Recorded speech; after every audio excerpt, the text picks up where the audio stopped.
Welcome back to the Budget Gamer channel, where we bring you critical and in-depth reviews of just about every indie game we can get our hands on, and today we're going to be taking a look at Tauronos for the Nintendo Switch. And this one actually is interesting for a few reasons, and no, that's not just a euphemism for I enjoyed the creative effort but didn't enjoy the game. Because I actually did enjoy this one. It's a really unique experience in gaming, which honestly is always a good thing, unless it's objectively a steaming turd, because then it's not a good experience. It's actually more akin to a bad experience.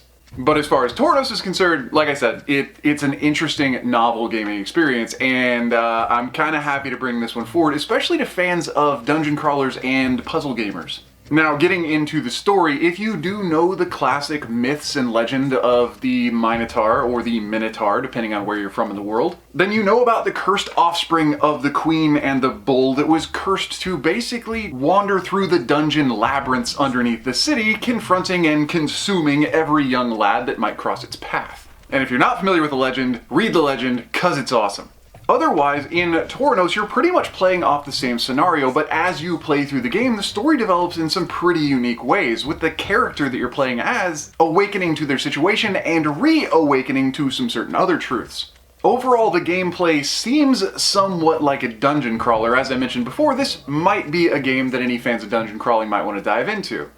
But before you do, hear me out, it's not exactly what you might expect.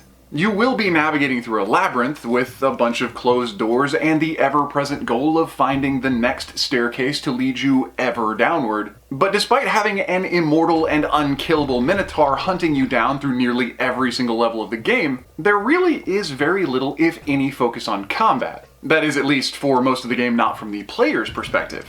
As this is pretty much a dungeon crawling maze game, though, you might expect that the controls would be pretty simple, and they are. More or less, you control the character's movement with the left thumbstick and the character's perspective, or at least where they're shining the torch, with the right thumbstick.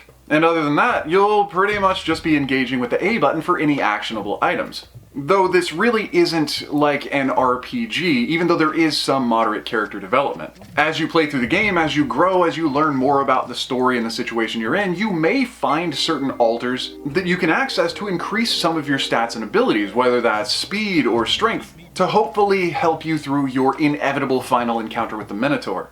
Or at least to escape the labyrinth. The entirety of the gameplay, though, is broken up into multiple chapters with multiple levels each.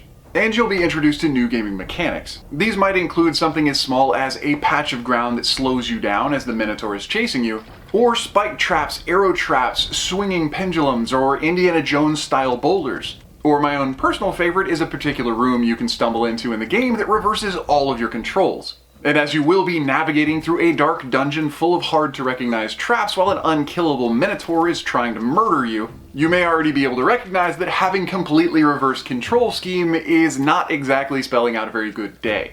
But Tauronos isn't completely unfair. The developers actually gave you a handful of continues to start with, and there are a handful of extra lives as well as special bonuses you can find in nearly every level.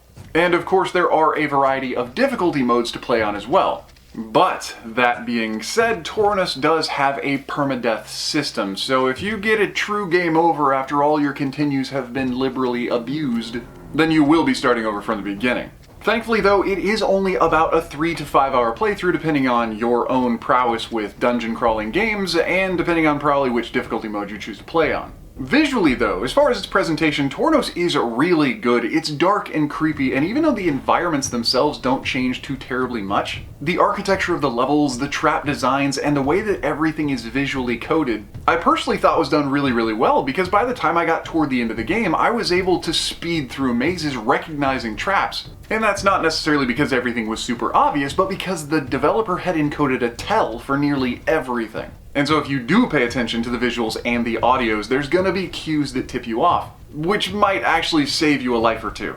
The audio package of the game was particularly well designed, and I don't mean that it's some amazing masterpiece, but with semi-professional voiceovers for the main character, and especially the on-cue gruntings and groanings from the Minotaur as it chases you down, there's just a real legitimate sense of depth and of terror as you make your way through this gigantic maze. But that being said, there may be a couple of things about Tauronos that a gamer might want to be made aware of before they invest their time and their money. And first and foremost of which would be, despite how the game looks, it might not be what you think it is. As I mentioned before, there's not a huge focus on combat, so even though this is a dungeon crawler per se, it's probably not like many that you may have experienced. And even though you are navigating through the entire duration of the game through a maze-like labyrinth, don't expect to just be hugging every right-handed corner in order to speedily find your way out, because not every level is set up like a true maze, and many are set up more like a fashion of a puzzle game where you're expected to navigate traps and actually invest in some patience. But the most interesting thing is with the constant revelation of this new and unique story from the player's perspective, there's also a hint of the narrative style genre thrown in. And so possibly the gamers with the largest investment into Tauronos will be actually story-driven or narrative-style gamers. And thankfully because of this, the developers did throw in an easy mode, which does not make the game terribly easy, but does make it much more easy. Again, for those of you who want to experience the story and not feel tormented by some giant raging Minotaur. Other than that though is the consideration that I've already mentioned about the permadeath versus the game's length. To get to the end, if you are really good, might take 3 hours, for the average gamer between 4 and 5. But if you're not particularly gifted at exploration and you don't find those extra lives, you might use up your continues halfway or 3/4 through the game and have to start over. Which does, hooray, add some length, but also means you'll be playing through the same levels again. And the final critique is probably for the deficit that befalls most every single narrative style game out there, and that is replayability. Tauronos was a fun and enjoyable experience. I personally fell right into the target demographic for this game. But once you discover the mystery, there's little incentive, if any, to play it again.